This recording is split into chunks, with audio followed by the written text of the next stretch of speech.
majority leader will end it up, and then she will open it up for Q&A. Great, thanks. And I don't know.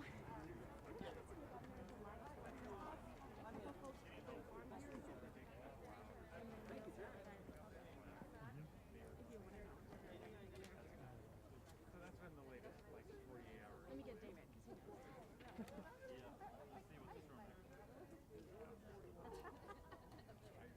my favorite meme today. Could be 0 to 81 inches with nothing and sitting out on the patio drinking or not leaving your house before it's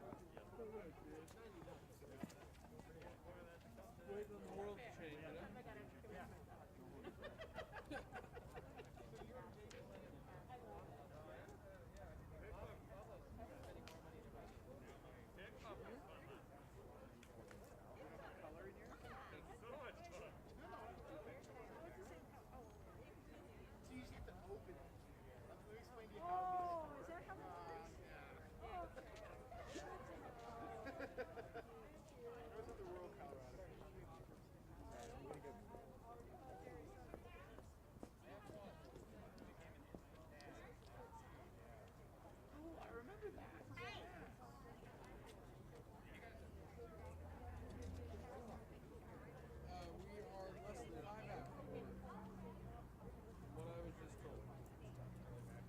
Me all the time.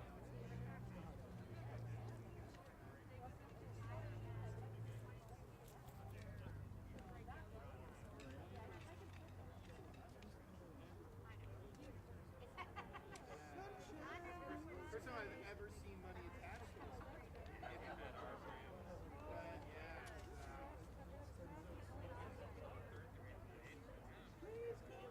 It ain't coming from a pinnacle sale. And then it's in the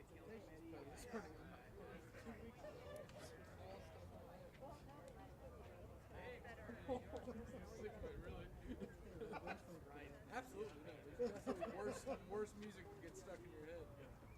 I'm done with it. What's your other guy get this? I sing I Wish It Would Rain and it's pop at the same time again. I'm a loser. Have they talked about when you guys are going to chat? It's about as good a timing as our data recorder.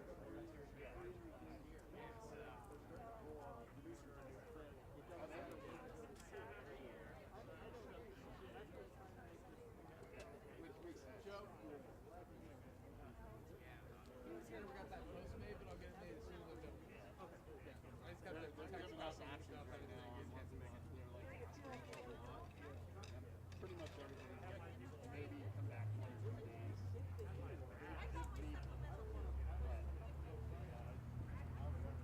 Yeah, that's where I'm at. I'm like, I'll come back on an as-needed basis. I don't want to.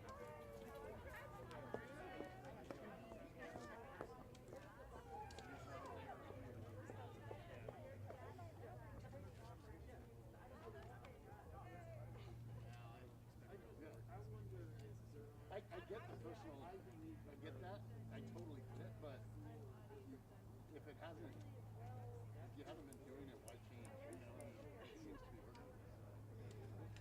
Right. Right. Oh, I really, and even Linda, she's like, yeah, I don't think I'm going to go back to school. So if you've got, you know, all the top people are doing that, and even our CEO, she's like,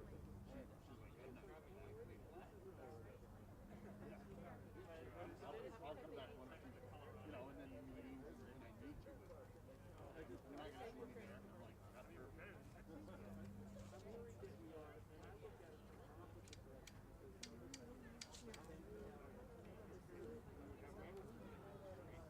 I'm noticing it's keeping people like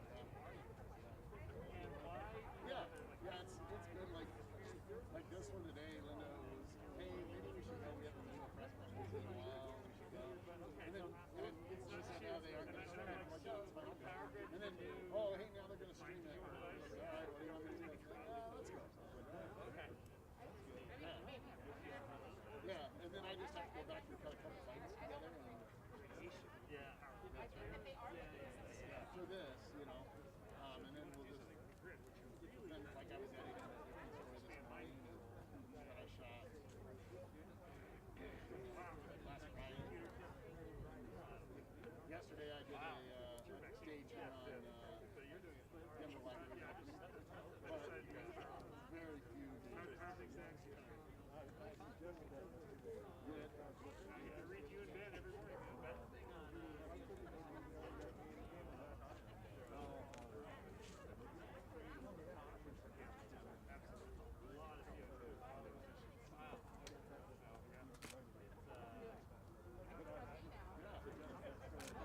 That's a great mom and son that were choosing everything. You know, it was just perfect. It was like just what you need to. It was like life back to normal already, you know. So it was easy. I got the 9:50 and left at 11 and had it done by 1. You know, I was just like one of those, one of those no-brainers, you know. This is cool. I used to make my own, but now I have 17 to do it, so I just like... Well, she's getting into it. She hasn't been able to do a whole lot. She's done a couple interviews. She hasn't turned anything yet. Like I dropped off deers at her house. How are you targeting? 2 a week. Well, we beat Dick's fight. I know. That's like all the time. Yeah. As long as we don't play up in the ACC tournament, I'm fine. Yeah. So you can't go out in the first round of the NCAA tournament. What a successful year. I actually just don't want our crew guys to leave. We've got a couple there. Yeah. It's such a mistake. We had our point guard last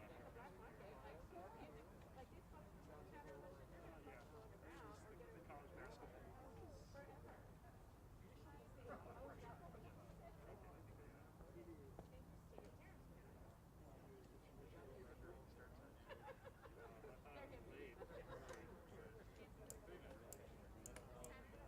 It's not for the sake of catch up with JVC.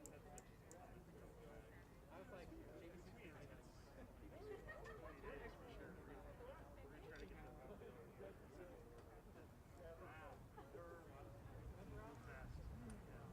But at least with the federal package locked in now. That's excellent. No, and everyone's so, everyone's hustling to understand the restrictions and allocations. It's hard.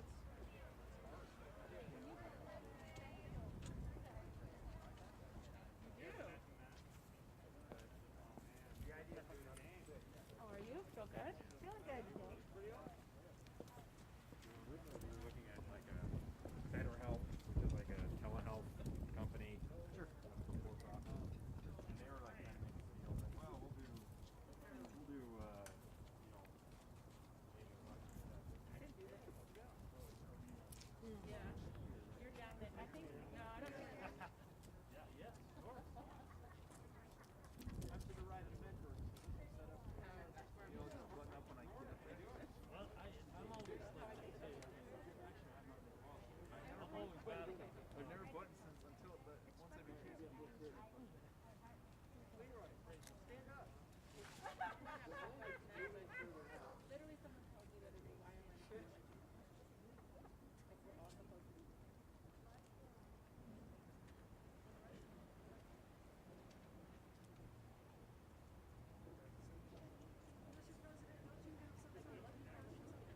Yeah. Soon. He has money. He's what?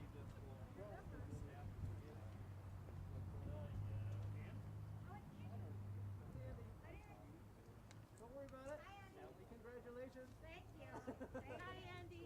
Hi. We went to middle school together. Aww. We were even in a play Was she together. taller than you then? Never. Okay, smile. Things shift around that time. Though. That's how it was in the I was class. always when they were all short, I was so short.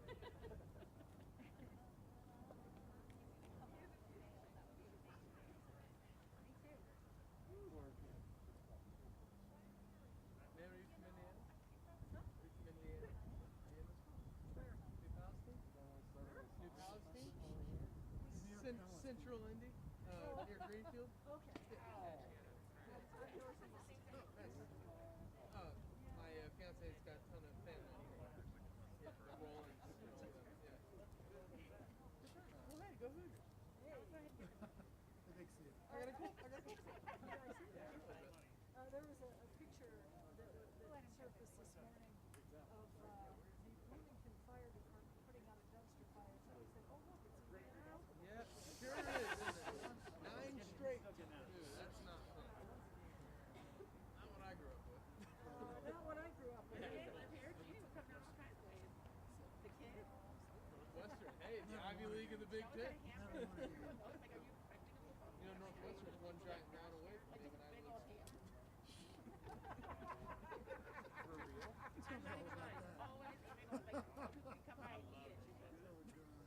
It's just what it is.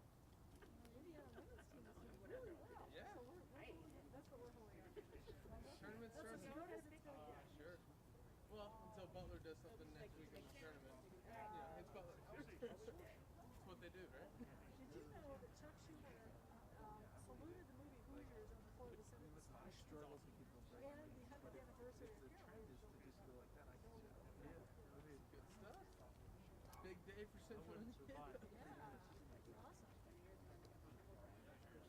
Been a long time. Haven't seen it in a minute. Yeah.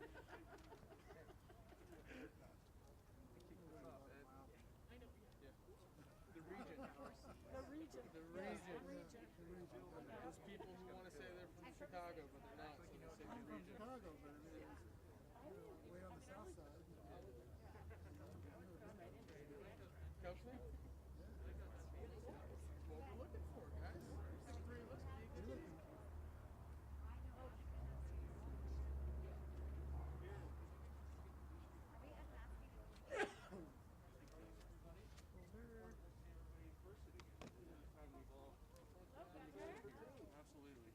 Absolutely. Good to see you. Thank you for being here today. It really is a wonderful day, and it's so exciting to see our Republican and Democratic legislative leaders in person as well. And we're doing it in a safe way, of course. And I appreciate the leadership of our legislators in continuing to encourage the people of Colorado to wear masks and remain safe. I want to thank Senate President Leroy Garcia, Senate Majority Leader Steve Fenberg, Speaker of the House Alec Garnett, House Majority Leader Today Escar, Senate Minority Leader Chris Holbert, House Minority Leader Hugh McKeon, and I think there's others as well. There's many other legislators here as well. If we get a list, we want to acknowledge each and every one of them. This product that is being presented today is the work of long hours, many sleepless nights that our legislative leaders, their staff, my staff, worked hard on to help Colorado build back quicker and stronger. This is a very good proposed stimulus package. You'll hear today from some of the business owners about the importance of the stimulus package. You'll hear from the Vice President of the Western Stock Show, John Ellis, the owner of Stack Subs, Ann Kerner, and owner of Rioja, Beth Greach. Just 3 of the, you know, we could have tens of thousands of small businesses here really talking about the importance of the stimulus, the need for a stimulus. I want to acknowledge Chad Vortham from the Farm Bureau, Dan Waldvogel from Rocky Mountain Farmers Union. They're also here with us today. And we really appreciate everyone's willingness to share stories about perseverance and resilience. And this is really about empowering the people of Colorado to get ahead. This is the heels of the greatest economic recession since 2008. Every recession is different, right?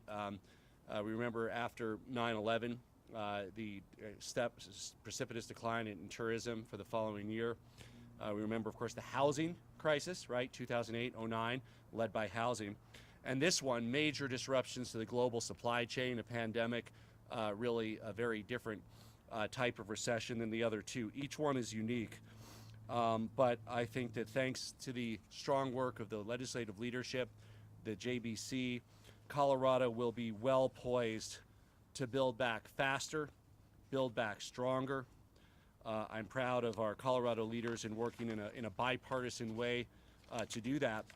And I'll speak briefly on I think one of the reasons we have more bipartisanship here. There's a very different vote that occurred just moments ago in the House of Representatives in Washington, D.C., and I'm grateful for it. The state will begin working with our legislative leaders on figuring out additional stimulus in the future. There's a lot of guidance that needs to happen, but certainly a lot of opportunities for our cities, our counties, and our state. but it is, by and large, unpaid for. And that's really the crux of the controversial aspect. Can we afford 1.9 trillion as a nation? Maybe some say it should be $1 trillion, some say it should be $2.5 trillion. Some things think of some others in it.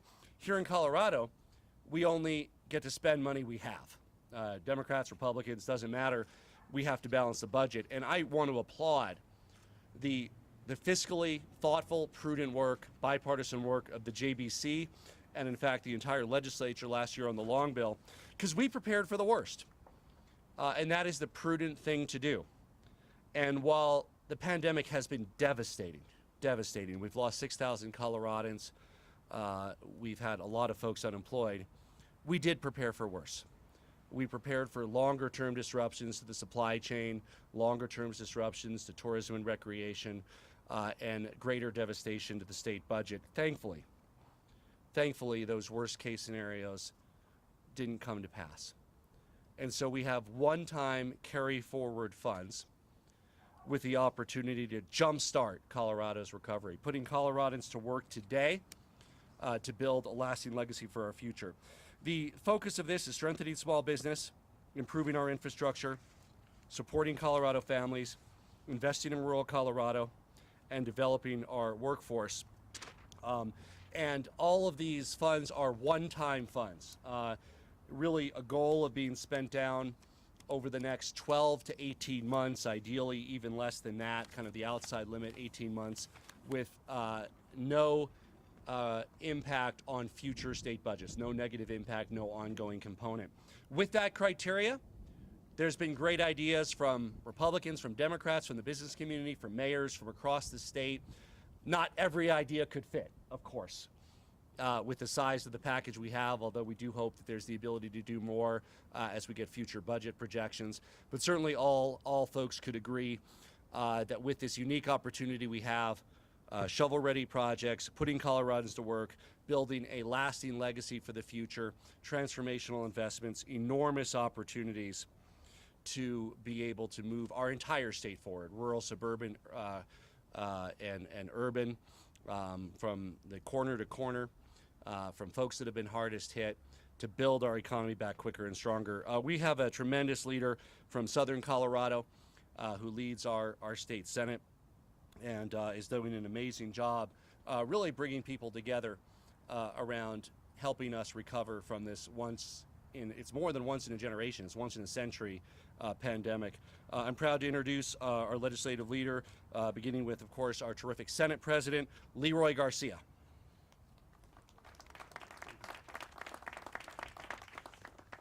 Good afternoon.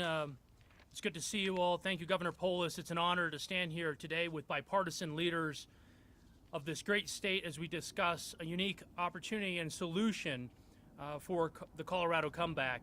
As a sixth-generation Southern Coloradan, I know that Colorado's way of life depends on the rural parts of our state and the agriculture industry. Between unique threats like wildfires and rapidly changing market forces, rural Colorado has been hit hard over the last year. But these challenges present a great opportunity for us to create new jobs and build back stronger. In our proposal, we have plans to grow our proud and rich agriculture industry, protect communities from forest fires, and support workers transitioning to the economy for the future. This stimulus package represents a carefully calculated effort to provide targeted relief to those that need it the most, because simply put, Colorado can't recover economically unless we invest in the long-term health of our communities across Colorado, from the western slope to the eastern plains. With that, I would like to hand it over to John Ellis from the National Western Stock Show to further discuss what this proposal means for the ag industry and rural communities.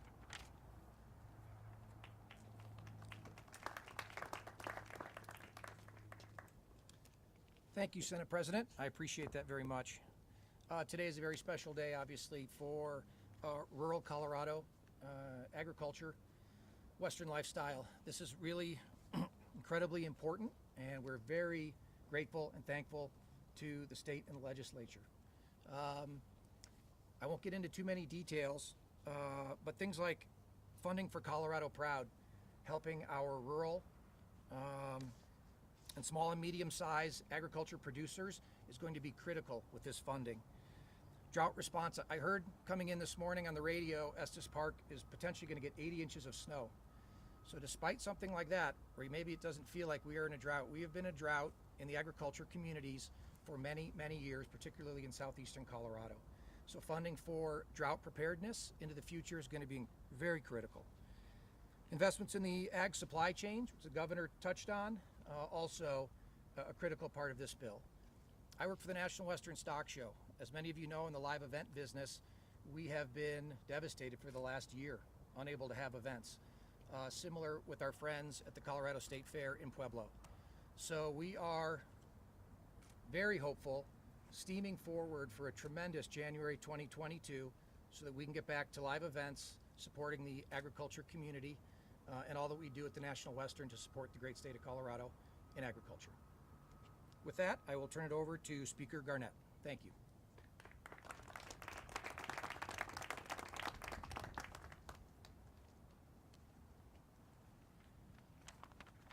Good afternoon. Thanks to everybody for being here. I want to thank the governor and the Senate president. I want to thank Minority Leader Hugh McKean and Minority Leader Holbert for being here. We are here together doing what the Colorado voters and public expect us to be doing, which is standing together and focusing on Colorado's recovery. The legislature is doing a lot of great work this year, but this is the main event. This is what people expect us to be doing in a bipartisan way, and I'm proud to be standing here with everybody, the Joint Budget Committee members and our Republican colleagues. Today we're talking about sending relief to those who need it most, those who have been most negatively impacted by COVID-19 and the economic downturn, to small businesses on main streets across the state, to kitchen tables where hardworking families are struggling to pay their bills and make ends meet, and rapidly changing industries that demand our attention. We're also talking about investing in infrastructure, leading the creation of good paying jobs here in Colorado, better roads, more homes connected to faster internet, and greater access to affordable places to live. Get ready, because this is the launch of the Colorado Comeback. I'm excited to introduce Ann Kerner, who owns 2 restaurants, who through earlier relief efforts that we did during special session was able to receive an Energize Colorado grant. Ann, thanks so much for being here.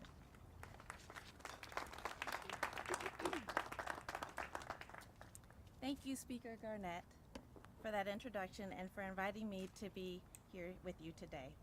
My husband and I own a mom and pop sandwich shop called Stack Subs that we created back in 2012. We're not a franchise. We have 2 locations, one in Belmar in Lakewood, Colorado, and one in downtown Denver in Lodo. We were so pleased when Stack Subs received a $15,000 grant from the Energize Colorado GAP Fund back in December. It came at the right time because the winter months were especially challenging for us and for many Colorado restaurants. The funding we received served as a lifeline to cover COVID-related expenses that helped keep our doors open. We had to quickly pivot to add more delivery partners and make technology investments to adapt to these changing times. But there were still days that were awfully quiet at the shops. We're proud to say that we have not had to let go of a single team member during COVID. They are still with us as we come out on the other side of this pandemic. Our employees are like family, and a lot of them have been with Stack for many, many years. The Energize GAP Fund has helped us in so many ways, and we have been so impressed with the support we've received as small business owners during this pandemic. The community support has been overwhelming and humbling. We have lived on both coasts, and we are so grateful we chose Colorado to raise our family and call home. We enjoy being with others who share our pioneering spirit and take pride in what they do, like stacking the perfect sandwich, exploring the great outdoors, and most importantly, giving back to others. Over the last year, we've been able to give back and feed meals to provide the front lines, including hospital workers, police, firefighters, and our teachers who are doing so much to keep our students engaged in school. We found incredible support in our community, and this was our way of thanking them for their sacrifices. I'm grateful for every dollar of relief, and I thank Governor Polis and the legislative leadership for including additional funding for the Energize Colorado Gap Fund and the state stimulus package to support small businesses like ours. It has allowed us to continue to serve our community. Thank you.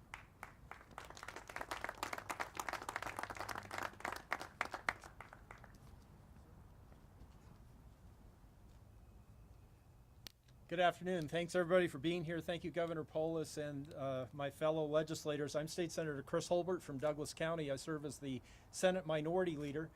Last year, our Joint Budget Committee and the legislature cut some $3.5 billion from a projected budget.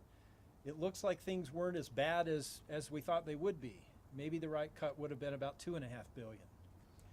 Last fall, during the special session, November into December, you saw great bipartisan cooperation as we found ways to spend about $300 million of that, and that leaves the other $700 million. When we look at how we rebalance our budget and allocate those dollars, Senate Republicans are focused on 3 items: getting people back to work, getting students back to school, and roads and bridges. And as we see different bills rolled out, as we learn more about what will be included in the stimulus spending, if a bill falls into one of those categories, you will very likely see Senate Republicans joining to get that bill passed with bipartisan support. And if a bill wanders outside of those 3 priorities, we would encourage that we take whatever dollars are allocated to that and probably focus on those 3 priorities, because we hear from the people of Colorado, they agree. Getting people back to work, kids back to school, and roads and bridges are their 3 priorities.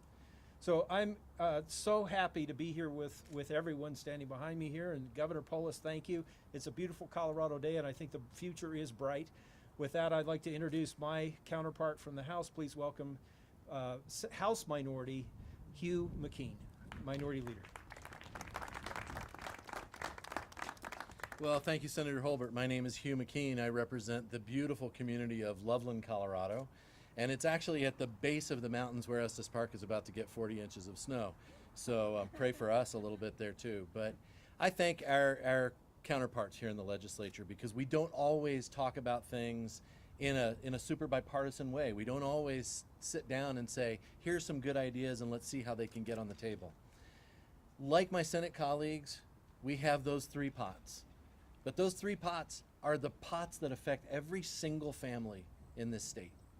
And those pots are so important because you've got families who are trying to hold on to a job, want to make sure that this year they can get a raise, want to make sure that their kids can go back to school and pick up where they left off from so many kids who are struggling in this hybrid model from the worst year ever. And so when we look at those things and when we look at what we can do infrastructure-wise and what we can do in our roads and bridges, there are a lot of things in this package that are going to help families in this state. And that's why we're here, because we care, because we actually want to make sure that everything we do can help somebody who's sitting down at the kitchen table to say, how are we going to pay the bills next week? And you know, I appreciate how much the JBC worked on things last year. I would like to compliment Majority Leader Danae Esgar, who was the chair of the Joint Budget Committee last year, who did some of the hardest work we have ever seen done in this state. And we are now the recipients of that hard work to go do good things for this state. And so when we have bills that we can agree on, Speaker Garnett, you have my word. We will come together and we will support those bills in a bipartisan way. Thank you for all of your work. And when there are things that are outside that rubric that we have, then we will heartily encourage those dollars to go to those families so that when they sit down at the kitchen table and they say, we need a $1 raise this year so we can keep paying the bills, we've done everything we can to help. I would like to introduce Senator Fenberg, who is the Majority Leader from the Senate.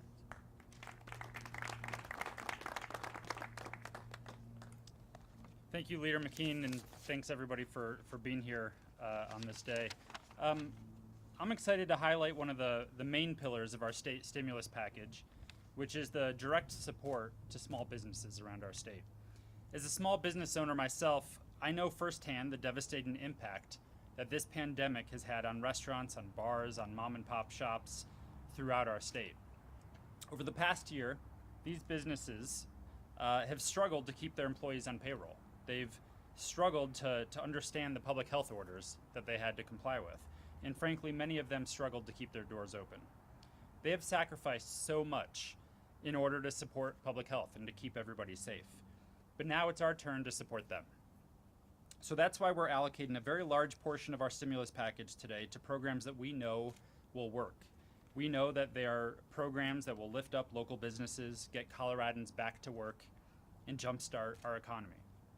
One could argue that all of the proposals that we are unveiling today really are things that are going to support local businesses. Businesses need good roads. They need fast internet. They need revitalized downtown business districts. They need a strong agricultural sector to be able to make sandwiches. But it's important that we also provide direct financial support to these businesses to help them get back on their feet as fast as possible. We want these dollars to help businesses weather the current storm and some of the storms that are probably still ahead, and help them establish a foundation for future growth and long-term recovery in our state. Because Colorado's recovery depends on our small businesses not only surviving, but thriving, building back stronger means we're not leaving anyone behind, especially the small businesses that make up the backbone of all of our communities across the state. Now it's my pleasure to hand it off to the owner of Rioja and Altria, someone who unknowingly has probably served me more meals than I will admit, Beth Gruich. Please welcome. Thank you very much. My name is Beth Gruich, and I am co-owner of Rioja, Bistro Vendome, Altria, Stoic and Genuine, and formerly Euclid Hall. I also serve as the chair-elect for the Colorado Restaurant Association. We opened our first restaurant in Larimer Square in 2004 and have been so lucky to be a part of the community in Denver for the past 16 and a half years. I couldn't be more grateful. The last year has been the most difficult, to say the least. I don't think we've ever experienced anything like this. We had 5 restaurants and we closed Euclid Hall due to the pandemic and a 10-year run of great restaurants. But also with the closures and capacity restrictions that have been incredibly daunting in our world. We appreciate the governor's recent focus that has been on loosening of the restaurant restrictions and where possible, and looking at creative ways to support our small businesses. The restaurant sales tax relief will enable the ability for bars and restaurants such as ours to retain the sales tax revenue instead of remitting the funds to the state. And this is incredible for us. This will help keep more dollars in the restaurants' pockets, and rather than spending it on the sales tax, and then of course using them for things like employees and other operational things. The support will be more important than ever as the weather gets warmer and the restrictions hopefully are loosened up, and it will continue to be eliminated so that more restaurants will be able to fully take advantage of this, especially with our continuation and expanded patios. This relief makes sure that the restaurants don't have to choose between paying taxes or keeping employees and keeping them employed. It helps us to continue to operate and provide services to our local communities and be part of that community. On behalf of the Restaurant Association and restaurants around our city, we appreciate the leadership of Governor Polis and the legislature in supporting the stimulus programs such as this for Colorado restaurants. We are incredibly grateful. Thank you.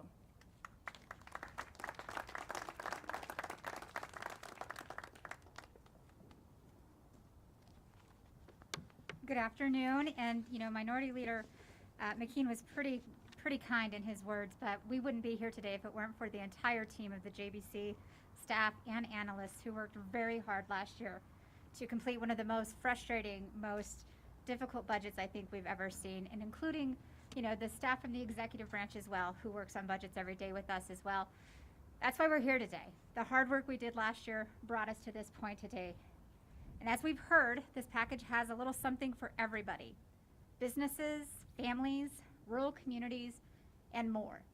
And I'm excited for every part of the plan, but today I want to focus on what this package means for the backbone of Colorado's economy, our workers. As Colorado gets back to work, this stimulus will support workers displaced by market changes, much needed investments in local workforce development programs, and help get the most vulnerable Coloradans back on their feet. In crafting this package, we focused especially on middle and low-wage workers who haven't shared in the prosperity of our state's economic growth. At the same time, to ensure we forge a truly equitable recovery, we're investing directly in rural Colorado and the industries that create jobs on the western slope, in my beloved southern Colorado, the Eastern Plains, and everywhere in between. Thanks so much for being here today. As we roll this out, I will step back and we will start answering questions. Thank you.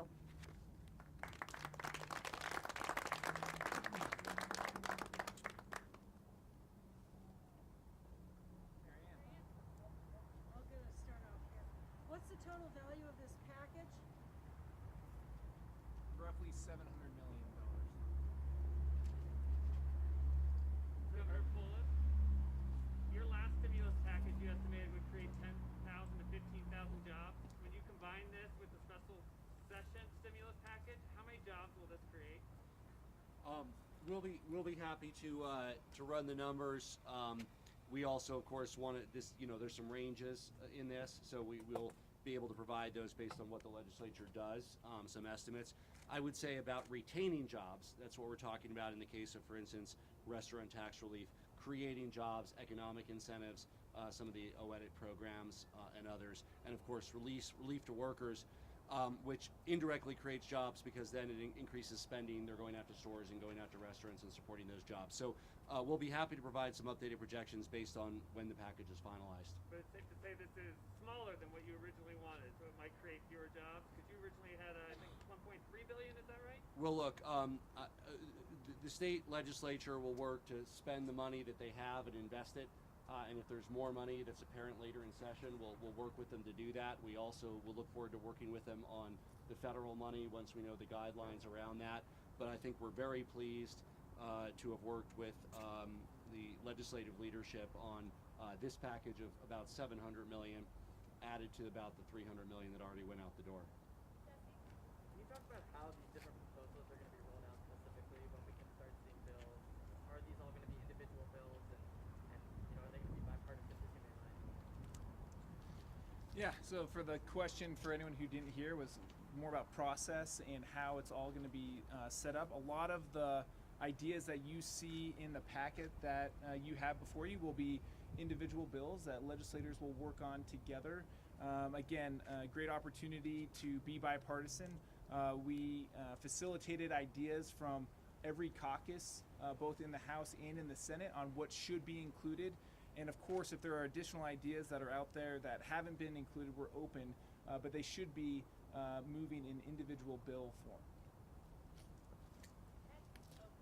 If I could speak to Jesse's question, I think this is a unique opportunity for both chambers, especially those of us in leadership, because so often we think tactically. A member has a bill, it gets introduced, and then it either passes or it doesn't pass. One of the topics that we're talking about here is summer school. Well, that's great. Are we talking about funding a class or two for a student who needs to get caught up? Or do we have the opportunity to do something really rare for our legislature, and that is have a strategic discussion with school districts, parents, teachers, students? Should we be thinking about funding a summer semester? And that's the kind of conversation that we don't often get to have, and I think this situation allows us maybe to have that conversation. I'm not saying that we should fund a summer semester for all students, but we know that students need to get caught up, and for the right students, maybe we need to think outside the box. I don't want to spring anything on my colleagues, but I think that's what we have an opportunity to have a conversation about, and we generally don't get to do that, so I'm excited about it. Governor, I think a lot of what we see in here are things we expected. Could you talk a little bit about kind of one of the new programs, the one that will give down payment money or 10% payment money to event facilities and hotels to retain events? Where did this come from? How much is this going to be able to do? Who wants to speak to that? Yeah, sure. So again, we reached out to legislators to ask about ideas that they have. You've seen a lot of coverage in Axios, actually, and in other places where competition with neighboring states for events to generate economic activity for the hospitality industry and restaurants in all parts of the state is going to be key. And so making sure that we provide those incentives so that we're in a more advantageous position compared to our neighboring states is where this idea was generated. Will be enough to keep some? 10%? I mean, I think, again, we will get into the sort of the details of drafting, but reaching out to the hospitality industry and reaching out to OEDIT and others to talk through what do you need to be competitive is something that obviously is going to be different in different parts of the state. So again, we're trying to make sure that that those event spaces can compete to continue to bring maybe new events to Colorado, keep the ones that we have, and that will generate economic activity throughout main streets and business districts across the state. Can I follow up on that? And this is for Mr. Ellis too. The governor of Oklahoma has been trying to poach various different things from the National Western Stock Show. We've got a Hereford Association that's thinking about pulling out, according to one source. How much of this package is going to be devoted to helping the National Western keep what it has and build on that? Sure. I don't know the specific numbers of what is. I'll leave that up to these guys as it relates to Oklahoma and other states. Yeah, that was disappointing for us that happened this year. It's been a very challenging year for the National Western, but we are moving forward, and we are looking at January 2022 to be one of the greatest shows we've ever had. So as far as the staff, the National Western is concerned, and our board is concerned, somewhat water under the bridge. We don't mind healthy competition in the agriculture space. So we will fight like heck to keep our group and to keep the community and the rural community engaged in Colorado with our tremendous event that's coming up on 115 years.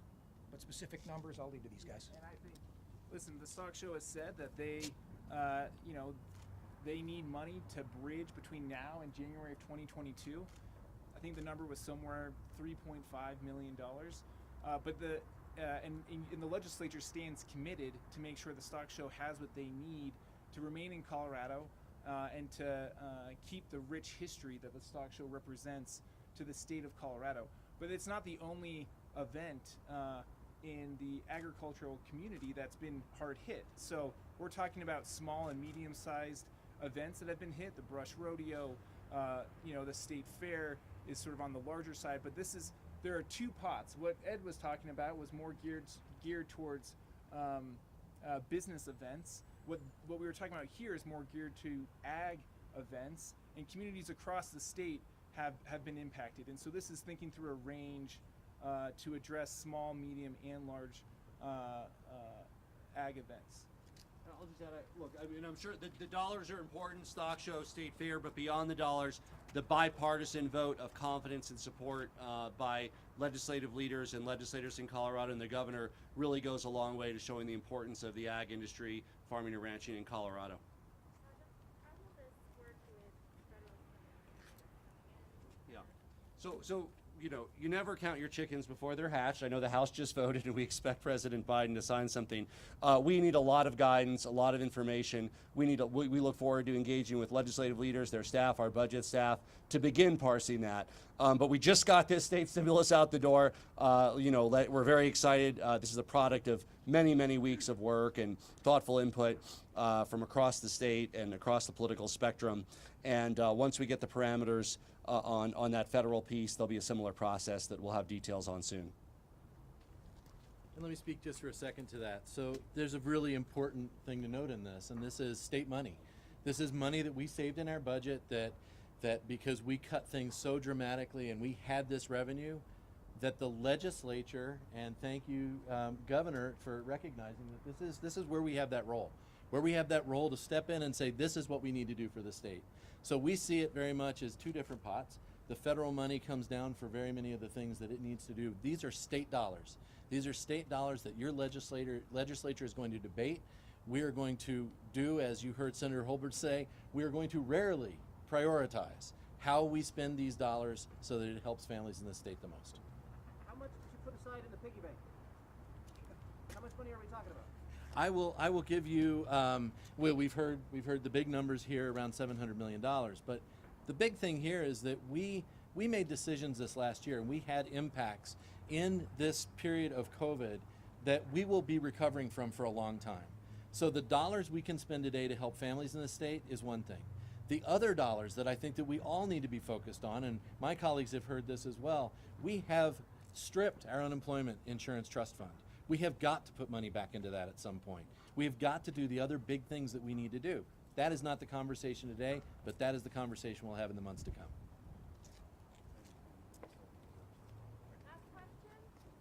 I think Dominic wants to address about the JVC. Sorry, just real quick.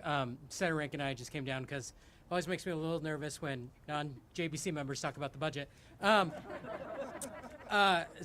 Obviously this package is $700 million. Everything that's been said is correct. These are state dollars. This is money we have that we feel comfortable allocating and still being able to have a healthy reserve, being able to restore a lot of those budget reductions that unfortunately we had to make last year. So there is a lot in this package, but what's important is that it is stimulative, it is one time, it is not ongoing programs, and so it is money that the state has to allocate. What's interesting about the federal package is there is some, they are two separate pots of money, but there is some relationship, and I really do think that we have the opportunity here with some of these stimulus proposals to leverage, to put a down payment on some of the things that are going to come down through the federal dollars and be able to expand our scale of impact. Yeah, exactly. We're actually thinking of this as a longer term issue. With the federal dollars, evidently we can spend over a 4-year period. And these state dollars, we're thinking about building adequate reserves so that when we come out of this, we have a much more long-term sustainable state budget. So I think it's a bipartisan effort to pull together, to use these monies wisely so that we not just stimulate the economy, but when we get through our budget, our state finances are in a much better shape. Yeah, a lot of what got caught in that $3.3 billion was one-time money. How much, if anything, is going into restoring some of those cuts, and or are you going to wait on the feds to kind of bring that money out? We're back. Good. Come back.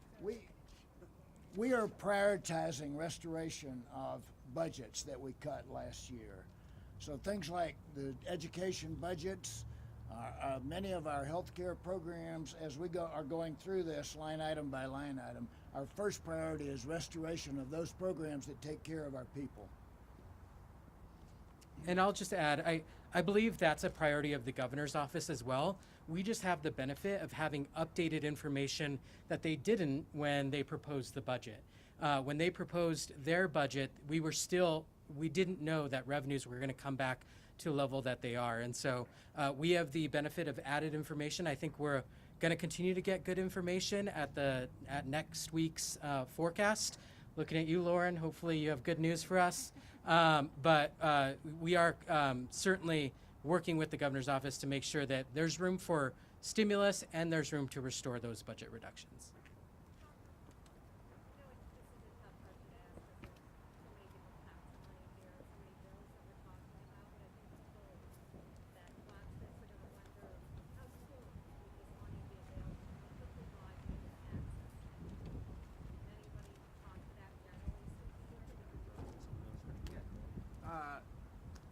Again, the criteria for what's in the package is what paths, what programs that are already established that we already know are successful, how can we move more dollars into those lanes as fast as possible.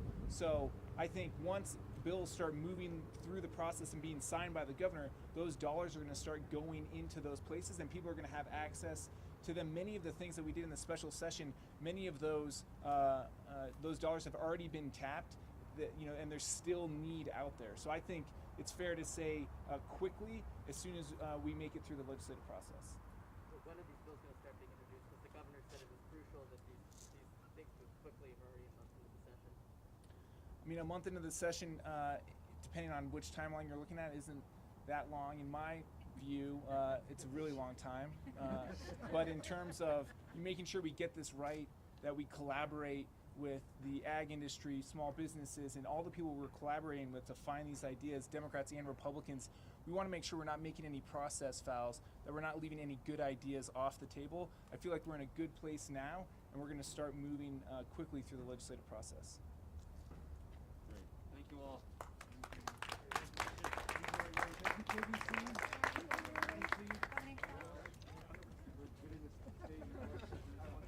If you're looking for spelling, feel free to take a picture. I think you guys had sent that to us. Good to see you. Hey, good to see you too. Tell everybody hi for me. Will do. When's the big day? July 15th. Yeah. Summer baby. Now, Summer baby. when is your birthday? Are you a summer I'm baby May too? 4th. You're May. All right. I'm an August boy. Are you? One thing Yeah. that I think we didn't talk about is that there is definitely I got stuck. there we go. definitely an equity lens Drive safe on back. I will do that. It's really good to see you again. leadership in the JBC for actually ensuring that these funds go to those communities and individuals who are hardest hit. But you know what I will say is that How are you? while these bills aren't drafted, I'm good. Congratulations. Oh, would you, are you in a big hurry to go, or would you be able to kind of visit with me for just a minute? I work for a television station out of the Springs. I got my microphone tangled up in here, and I don't know how to get it out. but we know that we have Fun. It's like a. It's kind of a maze. It is a little like spaghetti. Here we go. I think this is going to do it. So you were saying. Your question. Yeah. It's a fair question. Well, it just.